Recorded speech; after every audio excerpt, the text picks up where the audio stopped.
का परिमेय रूप में लघुत्तम रूप क्या हो जाएगा। लघुत्तम का मतलब उसको छोटा रूप क्या हो जाएगा। सबसे पहले आपका दिया है क्या 0.3, यही ना। आप सबसे पहले पॉइंट उड़ाते हैं, पॉइंट उड़ाने के बाद में यहाँ पे पॉइंट के बाद में कितने अंक है 1, तो यहाँ पे कितने जीरो बैठा दीजिएगा 1 पे 1 0, यानी कि आपका बराबर में 3/10 यही आएंगे। और आप ऊपर देखिए अगर कटने वाले संख्या होते तो कट जाते और नहीं कटने वाले हैं तो यही आपका क्या हो जाएगा आंसर। देखिए तो अगर आपको ऑप्शन में है कहीं पे 3/10 तो वही आपका क्या हो जाएगा आंसर। और उम्मीद है कि पहला आपका मिल रहा है। अब देखिए दूसरा बोल क्या रहा है, दो परिमेय संख्याओं के बीच अधिकतम कितनी परिमेय संख्या हो सकती है। दो परिमेय संख्या, जैसे आप संख्या रेखा पे दर्शाने के लिए बताया गया संख्या वाला सिस्टम क्लास आप किए होंगे तो यहाँ पे 0 1 2 3 इस तरीके से है। तो आपको मान लीजिए कि 0 और 1 के बीच ये आपकी दो परिमेय संख्या है, तो इन दोनों परिमेय संख्याओं के बीच में कितनी परिमेय संख्या है। तो देखिए 0 0 के बाद में 0.1 0.2 यानी इस तरीके से करते जाइएगा तो ढेर सारे संख्याएं मिलते चले जाएंगे। अब ये 0 और 1 के बीच में जो आपको परिमेय संख्या की बात होती है 1 या 2 या 3 नहीं होती है, बल्कि आपको कितनी है अनंत होती है। अनंत के मतलब अब जिसको कौन नहीं कर सकते है ना। अब अगला देखिए, यदि P तथा Q दो अभाज्य संख्याएं हैं तो उनका मसा है।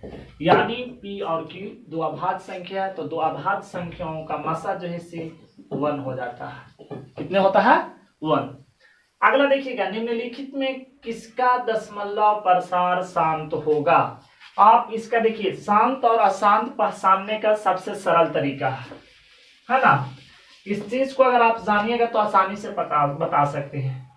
P/2 का पावर m गुने 5 का पावर n। m क्या है तो आपका प्राकृत संख्या है बाबू। कौन संख्या है प्राकृत संख्या। उसी तरीके से n क्या है तो n भी आपको प्राकृत संख्याएं हो जाएंगे है ना।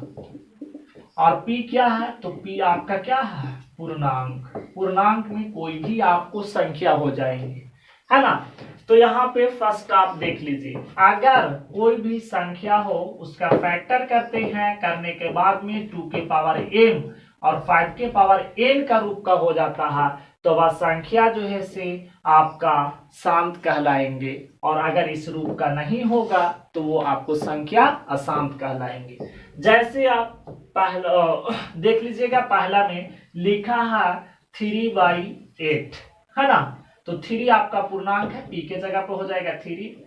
8 का फैक्टर कीजिएगा 2 के पावर आपका क्या हो जाएंगे 3 और 5 की पावर क्या हो जाएंगे 0, यानी 5 का पावर तो कुछ 5 है ही नहीं है तो नहीं आ सकते हैं। तो ये देखिए आप बोले कि 2 के पावर 3 है, 5 के पावर तो आप बोले कि प्राकृत संख्या होना चाहिए तो 0 देश आपका प्राकृत संख्या के अंतर्गत नहीं आते हैं। तो किसी भी संख्या का पावर अगर 1 0 कर देते हैं तो उसका वैल्यू कितना होता है 1, यानी कि आपका इस रूप का आ गया। तो इसीलिए आपका शांत जो होगा कौन सा हो जाएगा फर्स्ट ऑप्शन का हो जाएगा। बाकी आप कीजिएगा तो ये देखिए 6/15 है तो 6 बाई अगर 15 को इसको मिटा देते हैं, या फिर यहाँ पे थोड़ा सा देख लीजिएगा 6/15 6 का 6 रहेगा, 15 के करोगे 3 का पावर 1 5 का पावर 1 और 2 के पावर 0। देखिए यहाँ पे ये 3 आ गया, 3 यहाँ पे लिया गया है नहीं, इसीलिए आपका ये शांत नहीं होगा। तो शांत कौन हो जाएंगे ये ऑप्शन वाले हो जाएंगे।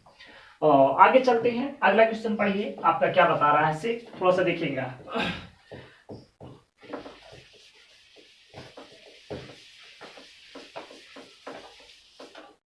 आगे आपको बोल रहे हैं 6/15 का दशमलव प्रसार हो जाएगा। 6/15 का दशमलव प्रसार आप दशमलव प्रसार करके देख सकते हैं। कैसे आप इसी तरीके से भी पहचान सकते हैं, यानी तो 6/15 है तो 6/15 कीजिएगा, 15 से भाग दीजिएगा 6 में, भाग नहीं लगेंगे 0, यहाँ पॉइंट यहाँ क्या हो जाएंगे 0, 15 चौके कितना होता है 60, यानी कि ये क्या हो जाएंगे कैंसिल हो जाएंगे 0.4, यानी कि शांत होगा अशांत होगा आवर्ती होगा नन ऑफ दिस। तो यहाँ पे आपका देखिए पूरा पूरा जब कट जाता है तो कटने के बाद में दशमलव प्रसार इसका कैसा हो जाएगा, शांत। अगर नहीं कटता तो अशांत हो जाता, यानी बार बार वही संख्या आपको आते चला जाता तो आवर्ती हो जाता, और कोई भी ना होता तो लास्ट में आप क्या मान सकते थे, नन ऑफ दिस, यानी कोई में से कोई नहीं। आगे आ जाएंगे आप लोग क्वेश्चन नंबर 6 क्या बोल रहे हैं से, यदि दो संख्याओं का मसा आपका कितना बता रहा है, 25 है ना, दो संख्याओं का मसा यानी बोला जाए HCF बराबर में 25, ये कॉमन नहीं होंगे, और बोल रहा है कि लसा यानी LCM बराबर में आपको कितना हो जाएंगे 50, तो संख्याओं का गुणनफल होगा। गुणनफल के मतलब गुना, यानी लसा गुने मसा, दोनों को गुना कीजिए, तो गुना करने के बाद में क्या आ जाएंगे 0 0 कैंसिल, 5 25 25 के 5 5 दूना 10 और 2 12 0 5 2 1, यानी 12 50 है कहीं पे आपके ऑप्शन, तो शायद आपका ए का ऑप्शन मिल रहा है, और एक मिल रहा है तो आप अपने कॉन्फिडेंस के साथ इसको मार सकते हैं।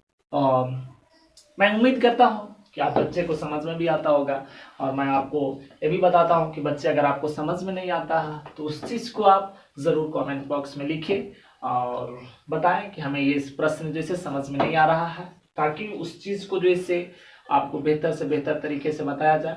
और मैं कोशिश यही करता हूँ कि आप बच्चे को दोबारा पूछने का नौबत ना आए, एक बार में आपको समझ में आ जाए, लेकिन हम अपने तरीके से आपको पूरा कोशिश कर रहे हैं, फिर भी आपको नहीं समझ में आता तो आप कर सकते हैं, पूछ सकते हैं, कमेंट में लिख सकते हैं, इसके लिए आपको छूट है।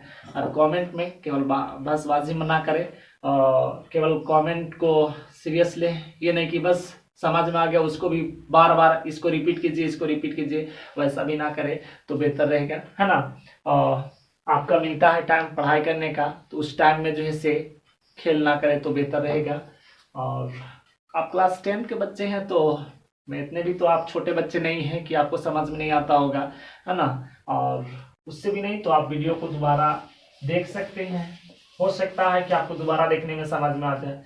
अगला देखिए आपका बोल रहा है कि 0.12112, यानी कि बोल रहा है 0.12112 इस तरीका से आपको आता जाता है, तो वह संख्या कैसा होता है। तो याद रखिएगा कि इस तरीके से आपका जब संख्या आता है तो यह देखिए यहाँ पे 0.12, फिर आपको 11 फिर 2 111 फिर 2, यानी बार बार उस संख्या का रिपीट करने के बाद में एक संख्या आता चला जाता है, तो वो आपको कटने वाला कभी नहीं होती है, तो वो जैसे आपको अपरिमेय संख्या के श्रेणी में आती है ना। और अगर इस चीज को यहाँ पे ना समझ पाते हैं तो नंबर सिस्टम का क्लास दिया गया है, उस नंबर सिस्टम को जाकर के आप देख सकते हैं, सर्च करेंगे एजुकेशन पॉइंट पे आपको मिल जाएगा नंबर सिस्टम क्या ऐसे।